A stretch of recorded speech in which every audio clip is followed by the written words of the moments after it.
Sir আমাদেরকে ভিতরে যেতে নিষেধ করেছে। ও আচ্ছা, তা আপনার কি মনে হচ্ছে স্যার কি ম্যাডামকে পছন্দ করবে? ম্যাডাম কিন্তু দেখতে অনেক সুন্দর, স্যারের সাথে খুব ভালো মানাবে। তাটা বলে আরে রিয়া, তুমি সব কি করছো? কলার ছাড়ো, সবাই দেখছে। সবাই দেখো, তোমার মতো বাটপারকে সবার টাকা উচিত। তোমার সাহস হয় কি করে তুমি আমার বাবার কাছে আমাকে বিয়ের প্রস্তাব দাও? হ্যাঁ, কি হচ্ছে এসব ম্যাডাম? আপনার সাহস কি করে হলো স্যারের গায়ে হাত তোলার? আপনি চিনেন ওনাকে? জানেন উনি কত বড় কোম্পানির মালিক? কেমন তো আপনারা? এই আপনারা দুজন ভিতরে আসছেন কেন? কেন আসছেন? আজকের পর থেকে তোমার এই চেহারাটা যদি আমি দেখি না, আমি তোমাকে খুন করবো বলে গেল। স্যার আসবো? বলো স্যার। হ্যাঁ, প্লিজ কাম ইন। স্যার আজকে যে অনাকাঙ্ক্ষিত ঘটনাটা ঘটলো স্যার, শামসুল সাহেব এবং আমি এটা কোনো মতো মেনে নিতে পারছি না। কত মেয়ে আপনার পিছনে পড়ে স্যার, অথচ সামান্য একটা মেয়ের এরকম একটা ঘটনা ঘটালো, এটা স্যার আমি কোনো মতো মেনে নিতে পারছি না। স্যার যদি কিছু মনে না করেন কাহিনীটা শেয়ার করা যায়? শুনতে চান আপনারা? এটা আপনি কি করলেন? এটা আপনি কি করলেন? সরি আম সরি। আরে কিসের সরি? আজকে আমার ইন্টারভিউ ছিল, আমি অনেক কষ্ট করে আমার বন্ধুর কাছ থেকে একটা শার্ট ধার করছিলাম। আমার বন্ধুর শার্টটাও গেল, আমার ইন্টারভিউ গেল। ও আজকে আপনার ইন্টারভিউ ছিল? তো দেখে বুঝেন না আমার কি ছিল? আমি এই গেটাপে ফাইল নিয়ে কোথায় যাচ্ছিলাম? ইন্টারভিউ দিতেই তো যাচ্ছিলাম। আপনি আমার এই বন্ধুর শার্ট আর ইন্টারভিউ দুটোই 12টা বাজাই দিচ্ছেন। আমি এক্সট্রিমলি সরি। আচ্ছা কি করা যায়? মামা, শপিং মলটা এখনো খুলেনি? না মামা, আরো আধা ঘন্টা পরে খুলবেন। হয়েছে, আজকে আমার ইন্টারভিউ দেওয়া হবে না। আজকে আর ইন্টারভিউ দেওয়া হবে না। আচ্ছা আপনি তো প্যানিক হবেন না, চলুন অন্য কোথাও যাই। অন্য কোথাও যাবো মানে? আমি কি আপনার সঙ্গে ঘুরতে আসছি যে এক জায়গা থেকে আরেক জায়গায় যাবো? যারা এখন কি করবো রে, বুঝতে পারছি না তো। একটা আইডিয়া আছে।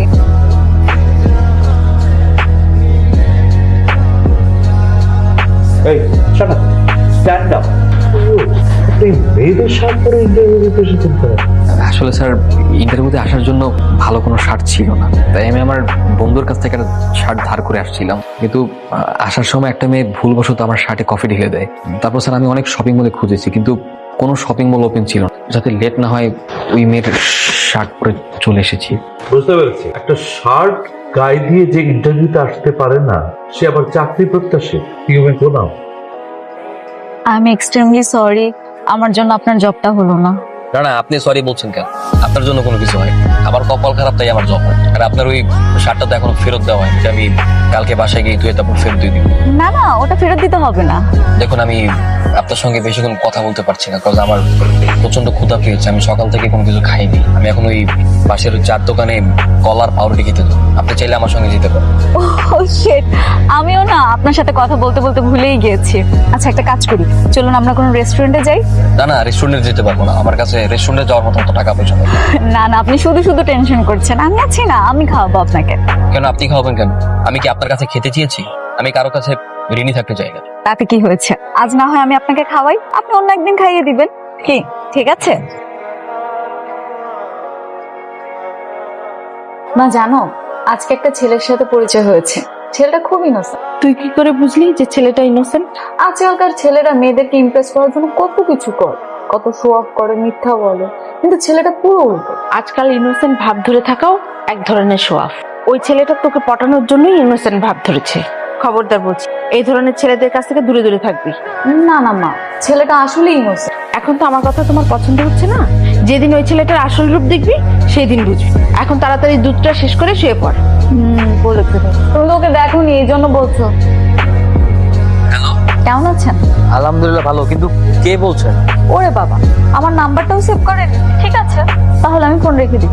না না না না না, মনে পড়ছে। তো কি করছেন? আমার আসলে আমার সিম প্রবলেম হয়েছে, এই কারণে কোনো নাম্বার সেভ থাকে না।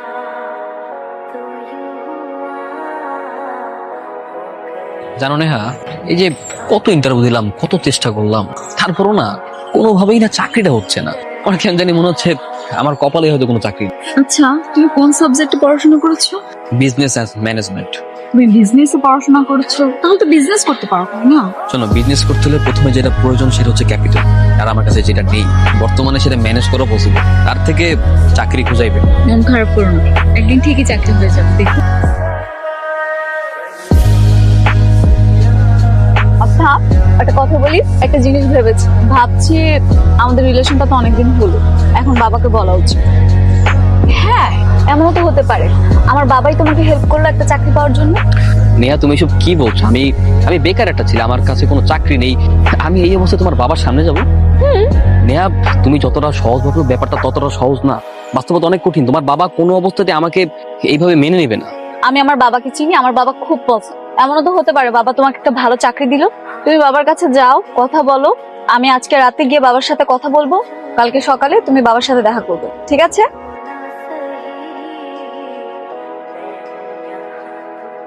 বাবা রুদ্র, বাবাকে সালাম দাও। আঙ্কেল আসসালামু আলাইকুম। তুমি স্যার আপনি এখানে? বাবা, তুমি রুদ্রকে আগে থেকে চেনো না?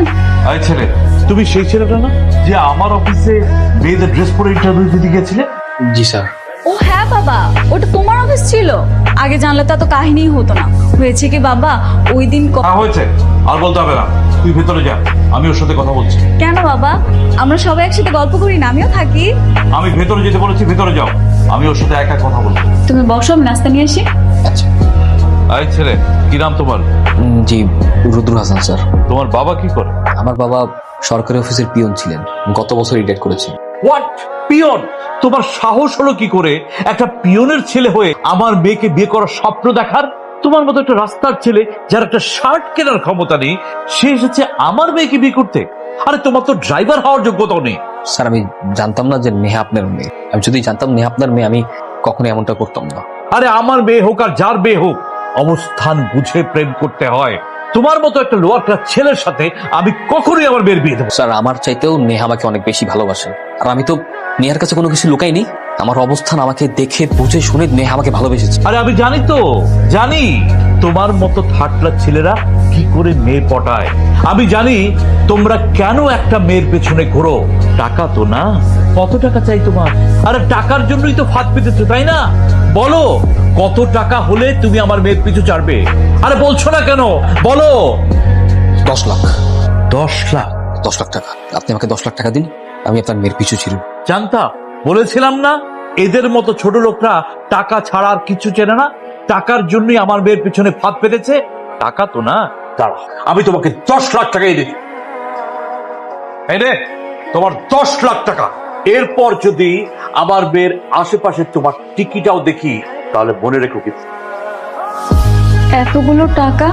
বাবা, মা, এখানে কি হচ্ছে? আমি তো কিছুই বুঝতে পারছি না। কি আর হবে, তোর ভালোবাসা 10 লাখ টাকার বিনিময়ে বিক্রি হয়ে গেছে। এই ছেলের উদ্দেশ্যই তো ছিল টাকা। রুদ্র, বাবা মা যা বলছে তা কি সত্যি? সত্যিটা তো চোখের সামনেই দেখতে পাচ্ছ। এইসব ছেলেদের কাজই হলো টাকার জন্য বড়লোক মেয়েদের পিছনে ফাঁদ পাতা। কি হলো, টাকা পেয়েছো না? বসে আছো কেন? যাও, গেট আউট। কান্না করছো কেন নেহা? কান্না করো। আরে আমি কোনো ছেলে হলাম নাকি যার জন্য তুমি কান্না করছো? সামান্য কয়টা টাকার জন্য আমাদের ভালোবাসা তুমি এভাবে বিক্রি করে দিতে পারলে রুদ্র? না নেহা, না, সামান্য টাকা না। টাকা কখনো সামান্য হয় না, টাকার গুরুত্ব অনেক। এখানে 10 লাখ টাকা আছে, 10 লাখ টাকা সামান্য না। এই 10 লাখ টাকা আমার এখন অনেক প্রয়োজন, অনেক। তোমার টাকাগুলো আমার থেকেও বেশি প্রয়োজন ছিল, তাই না? টাকার জন্য এতদিন তুমি আমার সাথে নাটক করছিলে, তাই না? টাকা পেয়ে গেছো না? আজকের পর থেকে তোমার এই মুখটা আমাকে আর কখনো দেখাবো না। বের হয়ে যাও, বের হয়ে যাও বলছি। স্যার মানে আপনার অতীতে এত ইতিহাস স্যার? স্যার আপনি মানে এটা কত বছর আগের ঘটনা স্যার? বেশি না, 3 বছর। 3 বছর? মানে 3 বছরে আপনি একজন সফল মানুষ হয়ে গেলেন স্যার। তার থেকে বড় কথা স্যার, আপনি কি এর মধ্যে ম্যাডামের সাথে আর যোগাযোগ করার চেষ্টা করেননি? ফজল সাহেব, এবার কিন্তু আপনারা বাড়াবাড়ি করছেন। সব কথা যদি আপনাদেরকে বলে দিই তাহলে ওকে কি বলবো? হ্যাঁ, তার মানে আপনি আবার ম্যাডামের সাথে দেখা করবেন? এটা কি করে সম্ভব? এই ছেলে সেই ছেলে? হ্যাঁ বাবা। না না, আমার মনে হয় তোর কোথাও ভুল হচ্ছে। সেই বিখ্যাত এনআরবি কোম্পানির সিইও, এটা কি করে সম্ভব?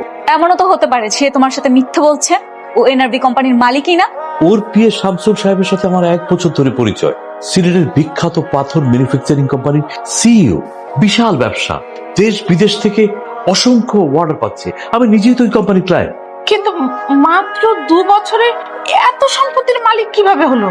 নিশ্চয়ই কোনো অবৈধ পন্থা অবলম্বন করেছে।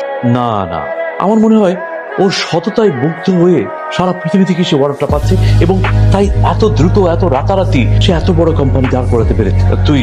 তুই যাই বলিস, আমার ওকেই জামাই হিসেবে চাই। দেখো, আমার ব্যবসার অবস্থা ভালো না, ব্যাংকের কাছে অনেক টাকা ঋণ, আমি আমি আমি এখন ঋণ শোধ করবো কোত্থেকে? এখন ওর কোম্পানি যদি আমাকে নিয়মিত পাথর দেয় তাহলে হয়তো আমি আবার ঘুরে দাঁড়াতে পারবো।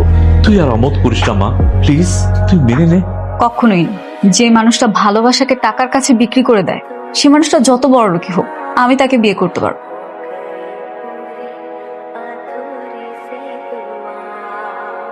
টাকা? হ্যাঁ, টাকা। আপনার কাছ থেকে আমি 10 লক্ষ টাকা নিয়েছিলাম, মনে আছে? সেই 10 লক্ষ টাকা আজকে সুদে আসলে 20 লক্ষ টাকা, সেটাই আপনাকে ফেরত দিতে এসেছি। মানে এসবের কি দরকার ছিল? দরকার আছে। আপনার মনে পড়ে আজ থেকে 3 বছর আগে আপনি আমাকে বলেছিলেন এই ফকিরের বাচ্চা যেন আমার চোখের সামনে আর না আসে, হ্যাঁ? তখন এই ফকিরের বাচ্চাটার কোনো টাকা পয়সা ছিল না, তাই কোনো সমাধান ছিল না। আজকে সেই ফকিরের বাচ্চাটাই করি, যার কাছে টাকা পয়সা কোনো কিছুর অভাব নেই, তাই তো তার আজকে এত সমাধান, এত গ্রহণযোগ্যতা। ইভেন কি আপনার মেয়ের জামাইও বানাতে চাচ্ছেন, তাই না? সবকিছু তো টাকার জন্য, সবকিছুর মূল্য তো টাকা, তাই না? আমি আসলে সেদিন বুঝতে পারিনি। একদিন তো আমারও সব ছিল, টাকা পয়সা অর্থ সম্পদ সব ছিল, কিন্তু আজকে এই দেখো, আমি কিন্তু পথের ফকির। আর তুমি? এসব কথা বাদ দিন, পুরোনো কথা বলে লাভ। শুনলাম আপনারা কি ব্যাংক থেকে অনেক টাকা ঋণ করেছেন এবং ঋণ নাকি পরিশোধও করতে পারছেন না, তাই টাকাগুলো নিয়ে এসেছি। আর যদি কোনো প্রয়োজন হয় আমাকে জানান। স্যার, বিয়ের বিষয়টা কি হবে? বিয়ে তো হবে, অবশ্যই হবে, আমাদের কোনো অহমত নেই, আমরা রাজি। মা তুই বল, তুইও রাজি? তোমরা রাজি হলে আমি রাজি না। তোমরা হয়তো মানুষকে টাকা দিয়ে বিচার করতে পারো, কিন্তু আমি সবসময় সততার ভালোবাসা দিয়ে মানুষকে বিচার করি। কথাটা মনে রেখো বাবা। নেহা, এইভাবে চুপচাপ দাঁড়িয়ে থাকলে হবে? তুমি আসার পর থেকে একটা কথা বলছো না, তাহলে এসে লাভটা কি? কিছু তো বলো। আমি তোমার সাথে কোনো কথা বলতে চাচ্ছি না। আচ্ছা ঠিক আছে, আমার সাথে কথা বলতে হবে না নেহা, তুমি শুধু দেখো আমাকে অ্যাটলিস্ট। তুমি আসার পর থেকে আমার দিকে একবার তাকাও নয় পর্যন্ত। নেহা তুমি দেখো আমি কি পরে আসছি, হ্যাঁ তুমি দেখো না একবার। হ্যাঁ নেহা দেখো, আমি তোমার শার্ট পরে আসছি, কি আমাকে ফানি লাগতেছে না বলো? এবার তো অন্তত হাসো। নেহা, তোমার এই শার্টটার কথা মনে আছে? এই শার্টটা তুমি আমাকে আমাদের দেখার প্রথম দিন দিয়েছিলে আমার চাকরির ইন্টারভিউর জন্য। নেহা, আমি আজকে 3 বছর পরে ওই শার্টটা যত্ন করে রেখে দিয়েছি। আমি চেঞ্জ হই নাই নেহা, আমি তোমার রুদ্র চেঞ্জ হয় নাই মোটেও। সেদিন তুমি আমাকে কেন ধোকা দিয়েছিলে? নেহা, আমি তোমাকে ধোকা দেই নেই, আমার হাতে কোনো অপশন ছিল না। কি বলতাম আমি যদি সেদিন তোমার বাবাকে বলতাম যে আমি নেহাকে বিয়ে করতে চাই, আপনি প্লিজ দয়া করুন আমার নেহার সাথে বিয়ে দেন, তোমার বাবা আমাকে তোমার সাথে বিয়ে দিত? এতই সোজা? না নেহা, কোনোদিনও দিত না, কারণ তোমার বাবা আমাকে স্পষ্ট বলে দিয়েছিল যে সে মরে গেলেও নাকি তোমার সাথে আমার বিয়ে দিবে না। সেই জন্য তুমি আমার ভালোবাসাকে টাকার কাছে বিক্রি করে দিবে? না, আমি ভালোবাসা বিক্রি করি নাই, আমি তোমার আর আমার ভালোবাসা তোমার বাবার কাছে বন্ধক রেখেছিলাম। বন্ধক? ভালোবাসা কি বন্ধক রাখার জিনিস? নেহা, আমি নিরুপায় ছিলাম, আমার হাতে কোনো অপশন ছিল না, তাই আমি বুদ্ধি করে তোমার বাবার কাছ থেকে টাকাগুলো লোন হিসেবে নিই, যা সেদিন সুদে আসলে তোমার বাবাকে ফেরত দিয়ে আসি। এই কথাটা তুমি একবার অন্তত আমাকে জানাতে পারতে। আমি জানতাম একদিন সত্য আর পরিশ্রমের জয় হবে, আমার নেহা আমার হবে। দেখছো নেহা, অবশেষে সত্যের জয় হয়েছে। এখন দেখো আমার কাছে সবকিছু আছে। শুধু আমি নেই, কারণ তোমার কাছে আমার থেকে টাকাটাই বড়। তুমি তোমার টাকা নিয়েই থাকো, আমি এই রিলেশনটা কখনো প্যাচ আপ করতে পারবো। নেহা, মামুনি তুই এমন করিস না মা, দেখ দেয়ালে আমাদের পিঠ ঠেকে গেছে। মিস্টার জামান চৌধুরী, আপনার নামে ওয়ারেন্ট আছে। আপনি ব্যাংক থেকে বড় অ্যামাউন্টের একটা লোন নিয়েছিলেন, যা বিগত 6 মাস সময় নিয়েও আপনি পরিশোধ করতে পারেননি। এজন্য ব্যাংক কর্তৃপক্ষ আপনার বিরুদ্ধে অভিযোগ। আপনাকে এখন আমাদের সাথে যেতে হবে। Just a minute. Hello sir. আরে মিস্টার রুদ্র সাহেব, তরুণদের আইডল, সমাজের একজন বিশিষ্ট ব্যক্তিত্ব, কিন্তু আপনি হঠাৎ এখানে? জুনি আমার শ্বশুর। ও আচ্ছা। আমার অ্যাসিস্ট্যান্ট ম্যানেজার শামসুল আজকে দুপুরের মধ্যেই ব্যাংকের যাবতীয় যত ডিউস আছে সব ক্লিয়ার করে দিয়েছে। আই হোপ কালকের ভিতরে আপনি ক্লিয়ারেন্স পেয়ে যাবেন। হ্যাঁ, তাহলে তো ব্যাংক কেসটা উইথড্র করে নেবে। আমরা তাহলে আসি এখন। আর চৌধুরী সাহেব, সরি ফর ইন্টারাপ্ট। বাবা, আমি তোমার কাছে কৃতজ্ঞ। রানা আঙ্কেল, আমি কোনো কিছুই করিনি। যা কিছু করেছি, যা কিছু হয়েছে সবকিছু আপনার মেয়ের ফান্ড থেকেই হয়েছে। মানে আমার কোম্পানির যা কিছু আছে সবকিছু নেহার না। আর এই কথাটা বলার জন্য গতকালকে আমি তোমাকে ডেকেছিলাম যে আমার স্থাবর যত সম্পত্তি আছে, যা কিছু আছে, আমার যত বিজনেস আছে সবকিছু তোমার নামে। নেহা, আমি একটি সুযোগ চাচ্ছি, প্লিজ এবার তোমাকে ক্ষমা করো। মামুনি এবারের মতো ক্ষমা করে দে। স্যার, নীরবতা হচ্ছে সম্মতির লক্ষ্য। আমার মনে হয় ম্যাডাম রাজি আছে। আমরা তাহলে বিয়ের আয়োজনটা করে ফেলি স্যার।